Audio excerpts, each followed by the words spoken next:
जो शख्स किसी को देखकर उलझता है और ये परेशान हो जाता है कि इसको इतनी दौलत कहां से मिल गई, ये हमारे मुआशरे में तबसरे होते नहीं है। वो कहते जी हम तो 30 साल हो गए कारोबार करते हुए, हमारा तो 5 मरले के मकान है, ये कल का नौजवान मार्केट में आया है तो इसने कैसे डिफेंस में प्लाट लेकर घर बना लिया।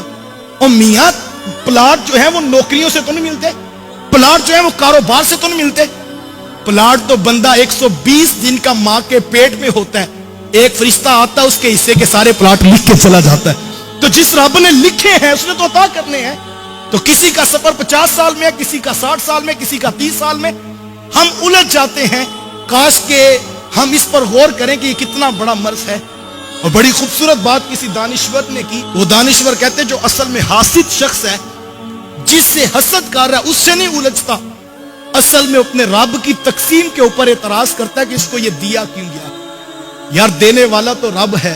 और आज हम देखें कि हमारे अंदर ये हौसला है कि अपने से नीचे वाले में अगर सलाहियतें हों तो हम उसको अप्रिशिएट करके ऊपर ले आए। नहीं, हम तो हसद की आग में जलते हैं और हम कोशिश करते हैं कि ये नीचे वाला दब के रहे और ये कभी ऊपर ना आए।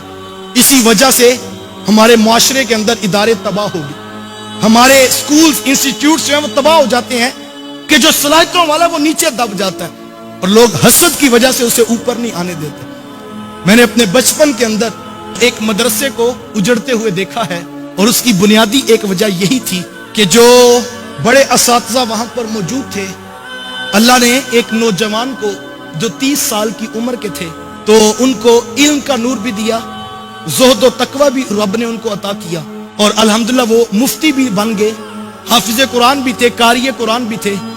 18 से 20 घंटे वो मदरसे में बैठकर ड्यूटी दिया करते।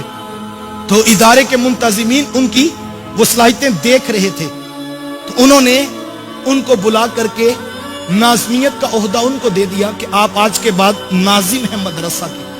तो ये तो खुशी की बात थी और तुलबा में खुशी की लहर दौड़ गई कि एक बासलाहियत शख्स जो है वो उसको नाजिम बना दिया गया और यकीनन अब तालीम भी अच्छी होगी, तरबियत भी अच्छी होगी, माहौल भी मदरसे का ठीक होगा।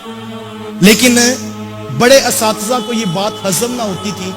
वो कहते थे ये कैसे हो सकता है कि हम 50-50 साल के पढ़े हुए और ये कल हमसे पढ़ के हमारे ऊपर नाज़िम बना दिया गया।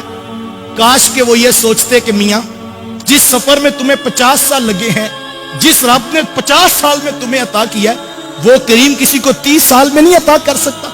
तो ये तो देखना चाहिए था कि मिशन को किससे फायदा है और इदारे को किससे फायदा है। काश कि हम नीचे वालों को ऊपर लाने का मिजाज रखते। देखिए हर शख्स के मुकद्दर को अल्लाह ने लिख दिया। तो किसी का सफर 50 साल में, किसी का 60 साल में, किसी का 30 साल में, हम उलझ जाते हैं। काश के हम इस पर गौर करें कि ये कितना बड़ा मर्ज है। यार देने वाला तो रब है। वो खुद फरमाता है कुलिल्लाहुम्मा मालिकल मुल्क तूतिल मुल्क मन तशा व तंज़िउल मुल्क मिम्मन तशा व तुइज़्ज़ु मन तशा व तुज़िल्लु मन तशा। वो कहता है वो अल्लाह है, वो जिसको चाहता है सल्तनत अता करता है और जिसको चाहता है इज्जतें अता करता है, जिससे चाहता है इज्जतें छीन लेता है। साहिब अगर मन तशा का मफहूम समझ आ जाए तो फिर इंसान अपने भाई से उलझ नहीं सकता।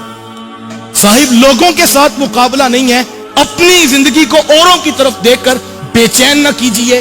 अपने अंदर जो अल्लाह ने नेमतें दी हैं, जो सलाहियतें मुयस्सर हैं, उनके ऊपर गौर करें और ये हसद की बीमारी से निकलने की कोशिश करें।